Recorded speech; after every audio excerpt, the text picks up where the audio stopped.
नोएडा में आज से 1 साल पहले प्रदेश का पहला एंटी स्मोक टावर लगाया गया था। दावा किया गया है कि ये टावर 1 वर्ग किलोमीटर की हवा को प्रदूषण मुक्त करेगा। नमस्कार, आप देख रहे हैं नजर टुडे और मैं हूं आपके साथ मुस्कान पांडे। चलिए बताते हैं क्या है पूरी जानकारी। इसे पायलट प्रोजेक्ट की तर्ज पर शुरू किया गया था। कुछ महीने पहले ये टावर टेक्निकल समस्या के चलते बंद कर दिया गया था। इसको शुक्रवार देर रात ठीक कर दोबारा चालू किया गया है। प्राधिकरण की सीईओ रितु महेश्वरी ने बताया कि इस टावर का संचालन सरकार की तरफ से किया गया है। उन्होंने प्राधिकरण को बताया कि टावर में तकनीकी दिक्कत आ रही थी, जिसे दूर कर लिया गया है। नोएडा में ग्रैब का चौथा चरण लागू हो गया है। डीजल से संचालित इंडस्ट्री, स्कूल, वाहनों को पूरी तरीके से बंद कर दिया है। हाल ही में ही विगत एक सप्ताह में यहाँ का AQI स्तर तेजी से बढ़ता जा रहा है। महज 2 दिनों में AQI का स्तर 400 से पार हो गया। ऐसे में एंटी स्मोक टावर को क्यों ठीक करवाया गया, यह मुद्दा बार बार उठ रहा है। नोएडा प्राधिकरण के OSD अविनेश त्रिपाठी ने बताया कि जिस ट्रांसफार्मर से टावर को सप्लाई दी जा रही है उसमें खराबी आ गई थी, उसको ठीक किया गया है। इसके अलावा कुछ सेंसर भी खराब थे, जिसको बदलकर नए सेंसर लगा दिए गए हैं। टावर को 3 करोड़ की लागत से बनाया गया है। इसको संचालन सरकार कर रही है। इसके संचालन का खर्चा नोएडा प्राधिकरण को वाहन करना होगा, जिसमें करीब 17 लाख रुपए प्राधिकरण सालाना देगा।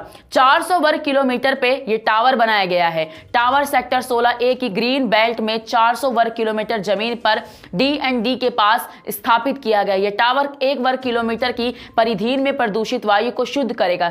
दरअसल सर्दी बढ़ने के कारण suspender particular matter, sulphur dioxide, nitrogen के ऑक्सीजन और कार्बन मोनोऑक्साइड प्रदूषित करते हैं। दावा किया गया था कि टावर इन प्रदूषित गैसों को भी असरदार करेगा, लेकिन जब हवा में जहर और PM-2.5 और PM-10 दिनों में इसकी मात्रा ज्यादा बढ़ गई और लोगों को सांस लेने में दिक्कत होने लगी तो इस टावर को तुरंत बंद कर दिया गया।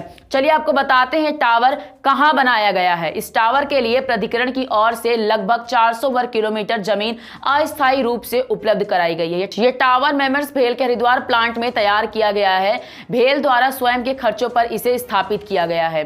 ग्रैब लागू होने के बाद भी कंस्ट्रक्शन और स्कूल खुले। आखिरकार चौथा ग्रैब लागू होने के बाद भी कंस्ट्रक्शन और स्कूल क्यों खुले हैं, यह मुद्दा बार बार उठ रहा है। और इस मुद्दे का जवाब देते हुए केजरीवाल सरकार ने कहा, ग्रेटर स्प्रिंग्स एक्शन प्लान का चौथा फेज लागू होने के बाद भी नोएडा में पाबंदियों का असर देखने को नहीं मिल रहा है। नोएडा के सेक्टर 18 में खुले में कंस्ट्रक्शन का काम किया जा रहा है। BSA निर्देशों के बाद भी नर्सरी विंग के स्कूल खुले रहे। जिला प्रशासन अब इन पर एक्शन लेने की तैयारी कर रही है। आखिरकार क्यों कंस्ट्रक्शन साइटों पर ग्रीन शीट डाली गई, चलिए आपको बताते हैं। नोएडा रियल एस्टेट सेक्टर का हब है। यहाँ 54 निर्माणाधीन कंस्ट्रक्शन साइट है, जिनमें 1 लाख से ज्यादा यूनिटों का निर्माण किया गया है। फिलहाल काम बंद कर दिया गया है। ऐसे में पहले से लेट हो रही परियोजनाओं पर और ज्यादा असर पड़ेगा। नोएडा प्राधिकरण के 150 प्रोजेक्ट बंद। ग्रैब का चौथा चरण लागू होने के साथ ही नोएडा प्राधिकरण में वर्क सर्कल 1 से 10 तक चलाने वाली सभी छोटे बड़े करीब 150 परियोजनाओं पर रोक लगा दिया गया है। वहीं ग्रेटर नोएडा और नोएडा एक्सप्रेस के रीस्फेयरिंग का काम रोका जाए या नहीं, इसको लेकर मंथन किया जा रहा है, क्योंकि एक्सप्रेस वे नोएडा की लाइफ लाइन है और यहाँ रोजाना 10 लाख से ज्यादा वाहनें निकलती हैं। ऐसी ताजा तरीन खबरों के लिए देखते रहिए नजर टुडे। नमस्कार।